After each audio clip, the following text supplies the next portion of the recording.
This is 5 in 10 from Skywatch TV for Thursday, April 4th, 2024. I'm Derek Gilbert. A program note, there'll be no 5 in 10 tomorrow, Friday, April 5th. Sharon and I are traveling to Dallas for the Prophetic Signs in the Heavenlies conference from Here the Watchmen.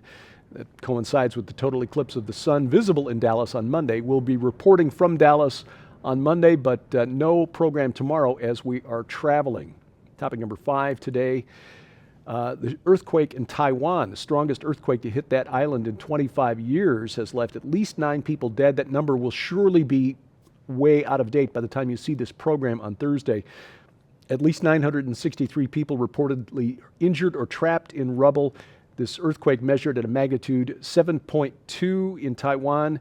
The U.S. Geological Survey calling it a 7.4 magnitude quake. This struck the east coast of the island about 100 miles south of Taipei. This, again, will certainly be out-of-date information by the time you see it. The question here is how the Chinese Communist Party on the mainland may try to take advantage of this this crisis in Taiwan for its own purposes. Topic number 4, a shaking in Israel. Speaking of shaking things up, President Joe Biden said Tuesday night that the deaths of 7 aid workers for a group called World Central Kitchen in Gaza, including 1 American, 3 Brits, was, quote, not a standalone incident, end quote. Biden said this, and I quote, "This conflict has been one of the worst in recent memory in terms of how many aid workers have been killed. This is a major reason why distributing humanitarian aid in Gaza has been so difficult, because Israel has not done enough to protect aid workers trying to deliver desperately needed help to civilians," end quote. All right, first of all, not exactly true. More aid workers killed in Ukraine over the past 2 years than in Gaza. Secondly, nothing about Hamas stealing aid as a reason why it's not getting to the civilians of Gaza. This has been widely reported. It is not a secret. And nothing about Hamas hiding behind civilians or under civilians in schools, mosques, and hospitals, which makes civilian casualties almost impossible to avoid. I mean, this is a war after all.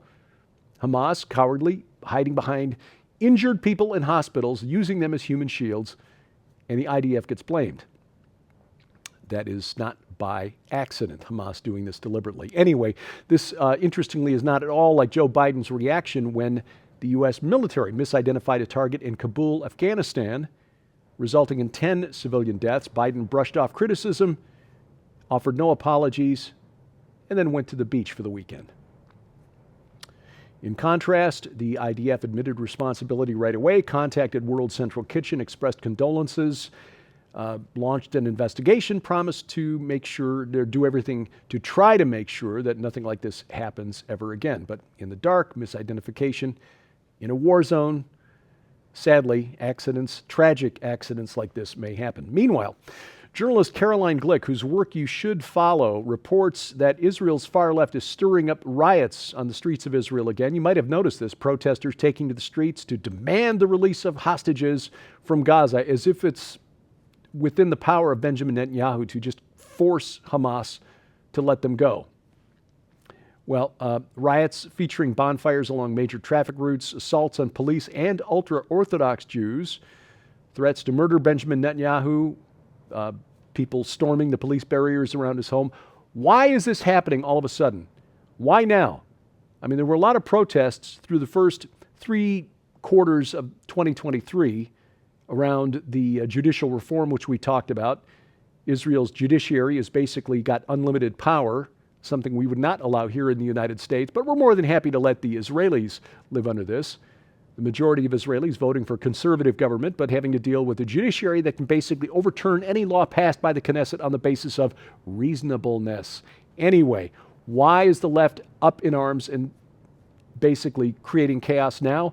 According to Glick, on March 17th, riot leader Ami Dror told a WhatsApp group of his colleagues that the Biden administration had asked him to start up the chaos again. Let me repeat that to make sure you hear this. Israel's radical left is taking orders from the White House. Joe Biden's handlers are trying to stir up a color revolution in Israel in the middle of a war. Why would they do that? According to Glick, Dror said the Biden administration had been working with opposition leader Benny Gantz, formerly of the Blue and White Party. Gantz, part of the war cabinet with Netanyahu, According to Dror, reported by Glick, Gantz was supposed to go into the war cabinet last October on the promise that within 6 weeks he would block the war in Lebanon and then break the government coalition apart, take down Netanyahu. Well, that didn't happen. Then Gantz told the White House he'd deliver by January 1st. That didn't happen. So the White House gave him a deadline. Do it by Ramadan. Well, that hasn't happened either. So you might remember Gantz was in Washington, D.C. a month ago, early March. Apparently he was summoned and told that his services are no longer required because clearly he can't deliver on his promises. So the power has now been passed from the White House to Ami Dror and other left-wing agitators to stir up chaos on the streets of Israel.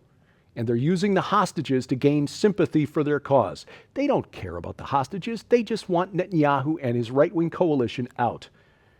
As Dror said in a Zoom meeting with progressive American Jews last week, this reported by Channel 14 in Israel, Dror heralded a loss of Israeli sovereignty to the White House. He's fine with that. According to Channel 14, Dror said he prefers to be an American colony than to keep the Israeli right, Benjamin Netanyahu and his coalition, in power. That's why there's chaos on the streets of Israel.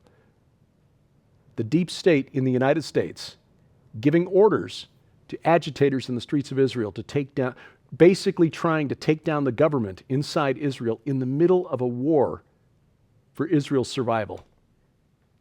As an American Christian, pray that the Lord doesn't judge all of us based on the actions of what's coming out of Washington, D.C. right now.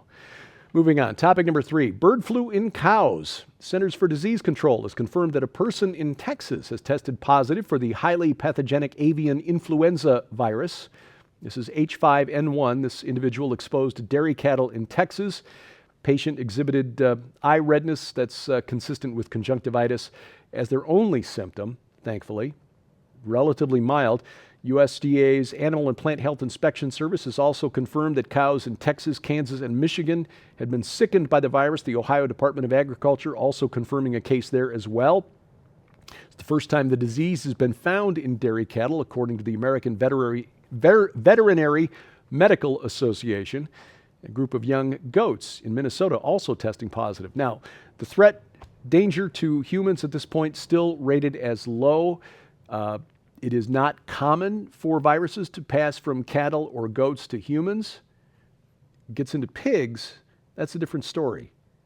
And this is something that Sharon has been keeping an eye on for a very long time. H5N1 could be very dangerous in humans, but it's got to be tweaked, genetically modified, and that can happen in pigs, which are essentially viral mixing vessels. They can be infected by other animals, and they can also pass viruses to humans fairly easily. So we will keep an eye on this.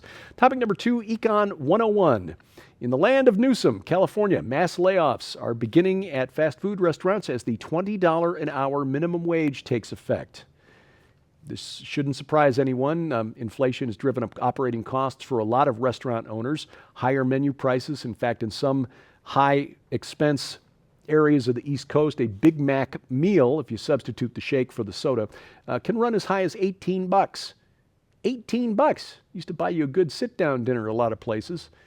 Anyway, California's so-called Fast Recovery Act now in effect, and certain restaurant chains dealing certain kinds of products now having to raise the minimum wage from $16 to $20 an hour, which means a lot of restaurants will be laying people off. It's almost guaranteed. Restaurants are firing thousands of workers, some chains closing multiple locations because they just can't take the addition of cost. The ones that are left, the workers who are left, be making $4 an hour more, but they'll be working a lot harder to cover for the staff that had to be left go so the restaurants could stay open. Econ 101. Coming up, Adidas, what were they thinking? Did nobody look at the logo? That's ahead on 5 and 10. We want to make sure that you know how you can get your copy of this incredible new book in the Summoning the Demon Super Collection. This amazing collection includes Dr. Thomas Horn's final book, Summoning the Demon, Artificial Intelligence and the Image of the Beast. that reveals how tech singularity will bring an all-powerful artificial mind to life.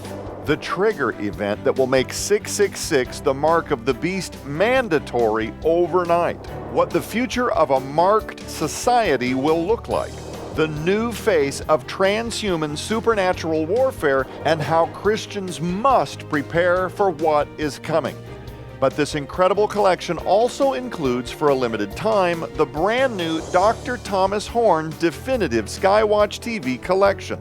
This unimaginable and historical TV anthology is valued at $99.95 all by itself. It contains a total of 96 episodes, over 45 hours of content on 8 DVDs, and is not available anywhere else or online, and includes classic series like Zenith 2016, The Milieu, Belly of the Beast, Saboteurs, The Wormwood Prophecy, The Messenger, Zeitgeist 2025, Legion, and more. But we're still not finished. You'll also receive Trajectory, tracking the approaching tribulation storm. This unprecedented masterpiece by legendary authors Dr. Thomas Horn, Terry James, Tim Moore, and others provides in-depth analysis of emerging topics like pandemic tidal waves, catastrophic weather changes, Mideast malevolence, and so much more. This unprecedented collection, sold separately, holds a retail value of over $140. Yours now for your donation of only $39.99 plus shipping and handling. So don't delay. You can scan the QR code on your screen right now using the camera app on your phone for instant access to this special collection. You can also visit us at skywatchtvstore.com or call 1-844-750-4985 and ask for the Summoning the Demon Super Collection now. Item number one today, okay, the font rather than the logo is what I meant. The Adidas logo, it's fine. The font that was used for the German football team has announced that the number 4, as you can see on the jersey on the left there, will be redesigned because after the design was released, somebody noticed, gee, when you get 2 4s, number 44 looks kind of like the lightning bolt logo of the SS from World War II. Now, you have to wonder how something like this could make it all the way through to final production without somebody going, German company making a new design for the German soccer team. You think somebody be a little bit sensitive toward that, but apparently it was passed. All the managers, staff, the administrators at Adidas, and the German Football Association. Nobody noticed it until the players were out on the field. It will be redesigned and resubmitted. The German Football Association said, look, it was submitted for review to the administrating organization. Nobody said anything, but we don't want to cause any issues, so we're going to change it. Skywatch TV's virtual conference, Countering the Darkness. It is on right now, which means you get instant access and access for 90 days. You haven't lost any time. 24 presenters, including the late Dr. Tom Horn, his final presentation for Skywatch TV. Take advantage of this opportunity to not only get this cutting-edge information, my talk on Hamas, Molech, and the conflict taking place in Israel. You also get access as a free bonus to all 6 Skywatch Films documentaries. Find out more and sign up right now for instant access to Countering the Darkness at defenderconference.com. That's defenderconference.com. This week on Skywatch TV, the first of a series of 4 programs about the new book by Tom Horn, Joe Artis Horn, and Allie Anderson. It's called Summoning the Demon. Spiritual warfare of a sort, but it involves some of the technology that Tom Horn called GRIN or grain technology, genetics, robotics, artificial intelligence, and nanotechnology. The title comes from an interview in which Elon Musk said that creating autonomous artificial intelligence is like summoning the demon. Literally summoning the demon, he said. Don't miss these programs. You can catch the first show right now at skywatchtv.com. It's available on our broadcast networks. You can find the schedule for the over-the-air program at skywatchtv.com/channels, Roku, Apple TV, or Rumble, rumble.com/skywatchtv, or you can catch it right now at our mobile app. This is probably the best way to do it. Make sure that we are never canceled. Bring it right into your smartphone or tablet, along with other features like a Bible with multiple translations, audio Bible, in fact, and news updates 3 times a week and more. We've got it available for iOS, Android, and Amazon Kindle Fire phones and tablets, and we have links to their app stores at skywatchtv.com/app. In early May, Sharon and I plan to travel to Israel to see for ourselves what is going on, and we invite you to come with us. This will be a small, intimate tour. We're calling it a solidarity mission with Israel. Maybe 24 people at most, and we will visit some of the sites that were attacked on October 7th. We'll also speak to people who've been displaced from their homes in the north. We'll go to Hostage Square in Tel Aviv, where vigil is being kept for those who are still being held in Gaza. We'll also visit the important sites in Jerusalem, the Temple Mount, the Mount of Olives, the Western Wall, and more. You can get a complete look at the itinerary at our website. This is not a Skywatch TV event, but again, Joe Horn being very gracious in letting us talk about it here. You can find the information and a link to sign up at gilberthouse.org/travel. That's gilberthouse.org/travel. Thank you for watching as we keep watch. I'll be back on Monday. Until then, have a blessed weekend. I'm Derek Gilbert. This is 5 in 10 from Skywatch TV.